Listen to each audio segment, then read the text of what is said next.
9월 4일 법률방송 로투데이 시작하겠습니다. 첫 소식입니다. 검찰이 오늘 국정원 댓글 사건 파기 환송심 판결에 대해 대법원 판단을 다시 받아보겠다며 상고장을 제출했습니다. 앞서 상고장을 제출한 원세훈 전 원장은 댓글 사건으로 5번째 재판을 받게 됐습니다. 한편 새롭게 드러난 국정원 민간인 외곽팀장 중에는 방송사 직원, 대학 교수, 대기업 간부 등도 포함된 것으로 확인됐습니다. 검찰 수사는 더 확대될 전망입니다. 이철규 기자입니다. 공직선거법 위반 등 혐의로 파기환송심에서 징역 4년의 실형이 선고된 원세훈 전 국정원장에 대해 검찰이 오늘 2번째 상고장을 제출했습니다. 검찰의 상고장 제출은 원 전 원장의 혐의에 대해 파기환송심이 일부 무죄를 선고한 데 따른 겁니다. 검찰은 선거운동을 시기별로 나눠 일부 제한한 부분, 일부 트위터 계정을 인정하지 않은 부분 등에 대해 대법원의 판단을 구할 필요가 있다고 상고 이유를 밝혔습니다. 앞서 원 전 원장 측도 파기환송심 판결에 대해 일방적으로 검찰의 주장만을 수용했고 변호인이 여러 증거와 법리에 따라 얘기한 것이 전혀 가만히 안 됐다며 지난 1일 상고장을 냈습니다. 2013년 6월 기소됐던 원 전 원장은 1, 2심과 대법원, 파기환송심을 거쳐 다시 대법원에서 5번째 재판을 받게 됐습니다. 한편 검찰이 국정원 적폐청산 TF에서 2차로 수사 의뢰를 받은 민간인 사이버 외곽팀장 18명 중에는 방송사 직원과 대학 교수, 대기업 간부 등도 포함된 것으로 확인됐습니다. 검찰 관계자는 1차 수사 의뢰 때는 전직 국정원 직원이나 보수단체 인사 중심이었던 것에 비해 이번 수사 의뢰된 외곽팀장들은 다양한 경력을 가진 이들로 구성돼 있다며 이같이 밝혔습니다. 검찰 관계자는 그러면서 국정원이 모든 외곽팀장에 대해 대포폰을 사용해 접촉하는 등 점조직 형태로 운영했다며 활동 내용 발설 금지, 수사 시 대처 요령 등에 대한 교육을 정기적으로 하는 등 철저한 보안 조치를 취해온 것으로 보인다고 말했습니다. 또 활동 실적과 파급력 등에 따라 활동비를 지급하면서 체계적인 사이버 여론 조성 활동을 장기간 해온 것으로 보인다는 것이 검찰의 설명입니다. 검찰은 외곽팀 관련 수사를 법과 원칙대로 철저히 진행할 예정이라고 밝혔습니다. 검찰은 사이버 외곽팀 등 수사 진척 상황에 따라 원 전 원장을 추가 기소하는 방안도 적극 검토하고 있습니다. 단일 사안으로 5번째 재판을 받게 된 원 전 원장이 이래저래 재판정에 설 일이 많아질 것으로 보입니다. 법률방송 이철규입니다. 문무일 검찰총장은 오늘 김장겸 MBC 사장에 대한 체포영장 청구와 관련해 외부로부터 정치적 중립성, 독립성을 훼손하는 지시를 받지 않았다고 말했습니다. 문 총장은 김장겸 사장 영장 발부와 관련해 서초동 대검청사를 항의 방문한 한국당 정우택 원내대표 등 의원들과 면담한 자리에서 어디에서 지시를 받지 않았다는 사실을 자신 있게 이야기할 수 있다면서 이같이 밝혔습니다. 문 총장은 체포영장 청구의 적정성에 대해 언급하기 어렵다며 검찰은 법적 구성 요건과 언론의 자유라는 헌법적 가치의 충돌을 제대로 판단하기 위해 깊이 고민하고 있다고 말했습니다. 정우택 원내대표는 이 같은 문 총장의 발언 내용을 전하면서 검찰이 정권의 언론 장악 시도에 흔들리지 않도록 충분한 경고의 말을 드렸다고 생각한다고 말했습니다.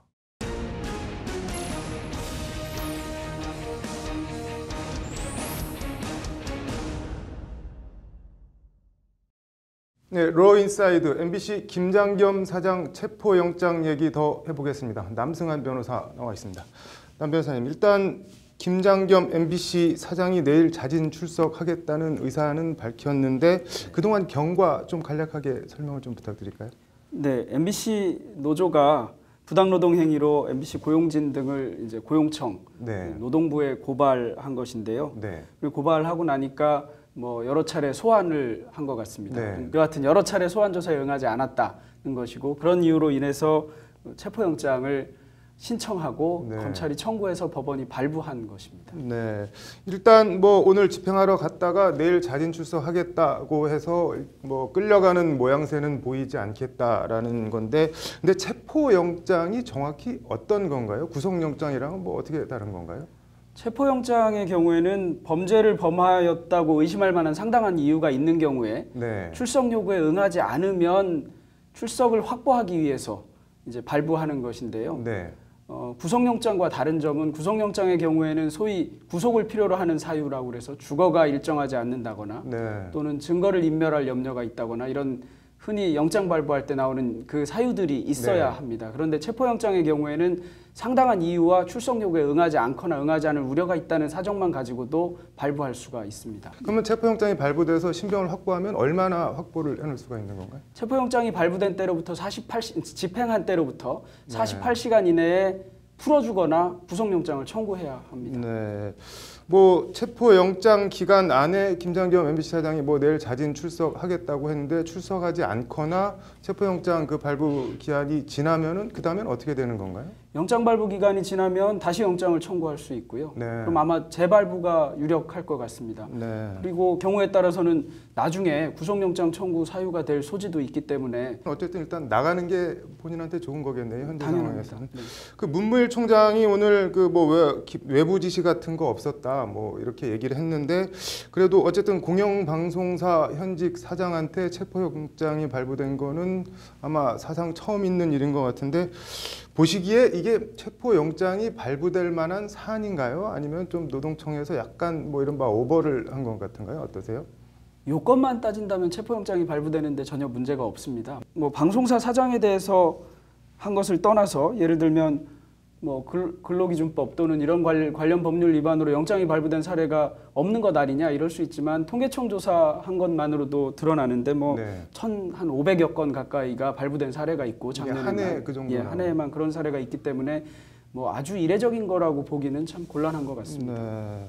그런데 뭐 홍준표 자유한국당 대표께서 내가 검사를 해봤다. 그런데 뭐 노동청 특별 근로감독관이 영장을 신청한 건 난 못 봤다. 한번 알아봐라. 그랬는데 상당히 머쓱하겠네요. 홍준표 대표 입장에서는. 김영주 고용노동부 장관은 저 국회에 출석해서 이거 조사가 마무리되는 대로 김장겸 사장을 포함해서 MBC 전현직 뭐 임원들을 기소 의견으로 검찰에 송치하겠다라고 했는데. 이게 또 그러니까 똑같은 얘기인데 기소거리가 되는 건가요?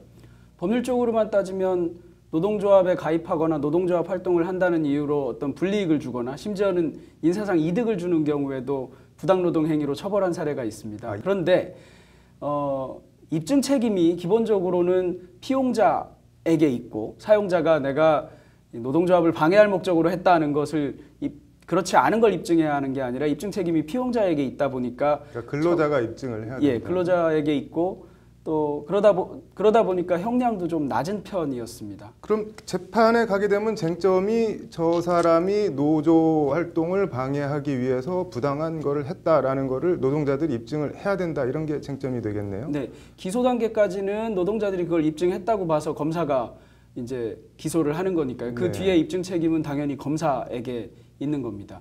그리고 검사가 그것을 입증하게 되면 이제 형량이 얼마나 될 것인가 네. 이런 게 관건이 되는데 이 형량 자체가 굉장히 낮게 돼 있습니다. 법정형으로는 2년 이하의 징역, 2천만 원 이하의 벌금인데 이게 통상 비교하면 어느 정도냐 하면 우리 절도죄가 6년 이하의 징역이고 네. 송괴죄도 그보다 형량이 상당히 높습니다. 뭐 실형이 나오는 경우는 거의 없겠네요. 그러면. 대체로 벌금형을 많이 선고하는 편이긴 한데요. 네. 아주 악의적이라거나 이런 것들이 드러난다면 실형을 선고할 수도 있는 것이긴 합니다. 저는 개인적으로 이번에 MBC에서 경력 기자 채용 공고 냈다가 취소를 했는데 노동청에서 쟁의기간에 대체 인력을 채용하는 거는 그 노동관계법 위반이다 해서 이제 뭐 MBC에서 취소를 했는데 저는 참 안타깝다기보다는 2010년, 2012년 파업할 때도 똑같이 경력 기자를 채용을 했는데 그때는 뭐 노동청에서 그런 뭐 지적이나 권고를 전혀 하지 않다가 어쨌든 정권이 바뀌니까 야 그렇게 하는 거 그거 저 현행법 위반이다라는 것도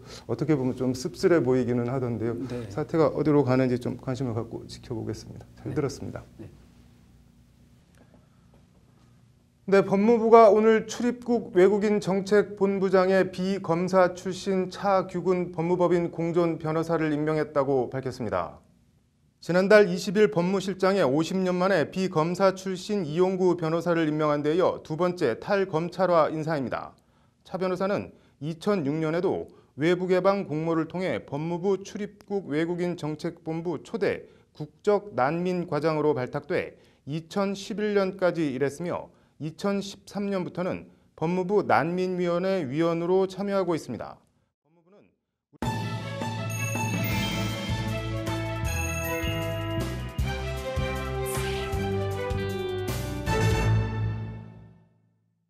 70평 남짓한 땅의 지분 소유자만 120명이 넘는, 그것도 지분 이전이 한날 한시에 이루어진 희한한 땅이 있습니다. 경기도 일산의 한 아파트 건축 개발 부지 얘기인데요. 상식과 원칙이 통하는 사회 법률방송 현장기획.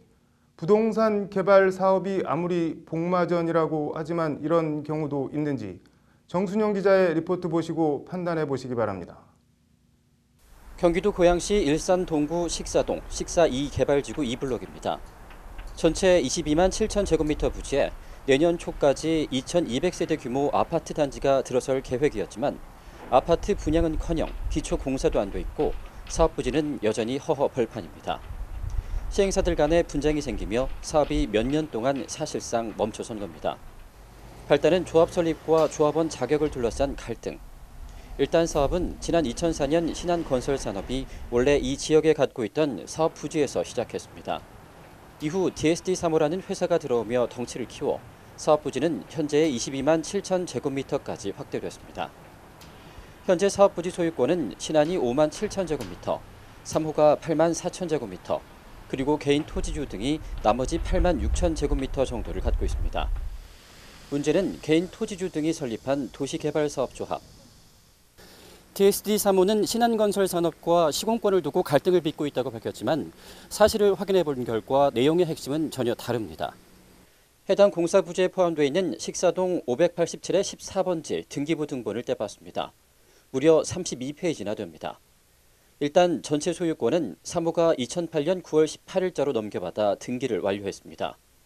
눈에 띄는 건 그 다음 소유권 일부 이전.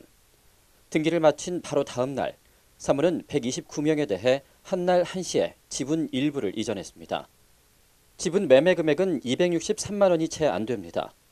해당 번지 면적은 242제곱미터, 평수로 하면 73평밖에 안 되는 땅을 129명이 같은 날 쪼개서 나눠 가진 겁니다. 한 사람당 평균 0.56평 정도입니다.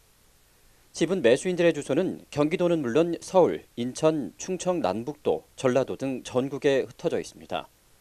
지분 거래가 이루어진 날짜나 매수 면적 등을 보면 정상적인 지분 거래로 보기 힘든 희한한 거래입니다.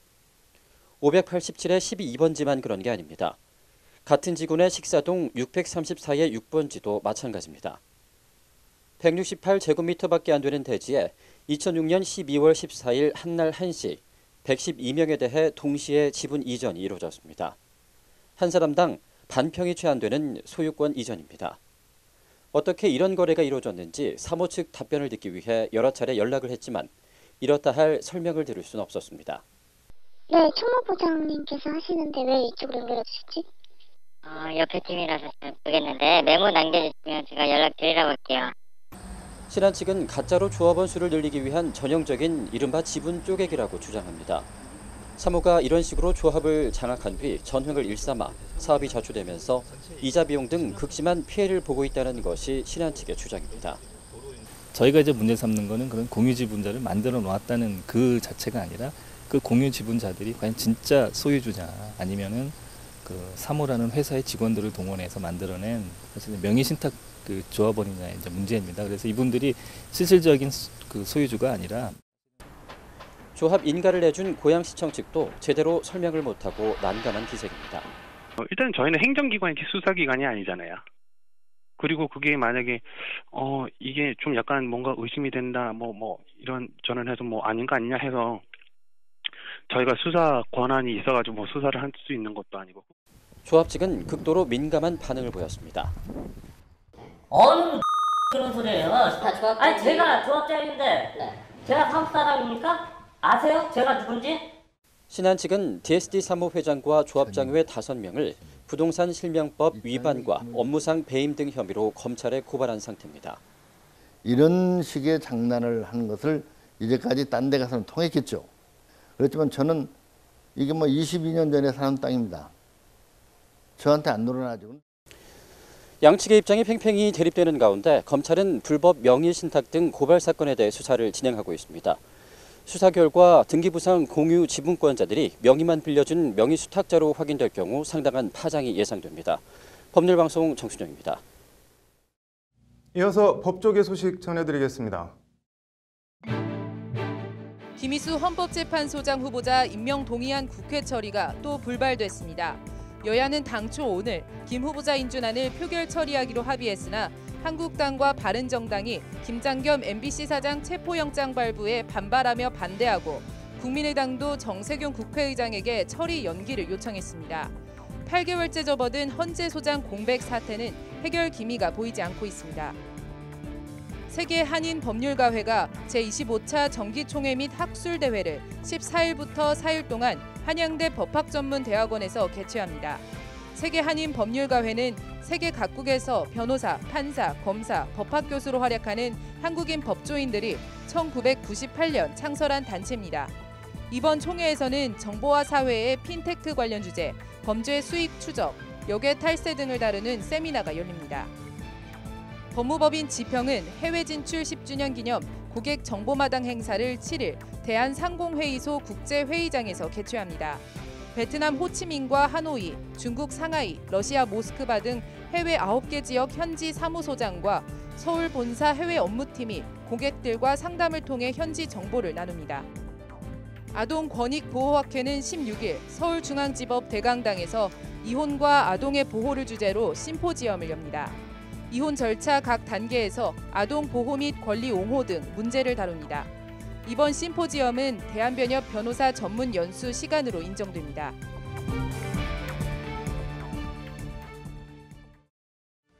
네, 9월 4일 법률방송 로어투데이 마치겠습니다. 시청해 주셔서 감사합니다.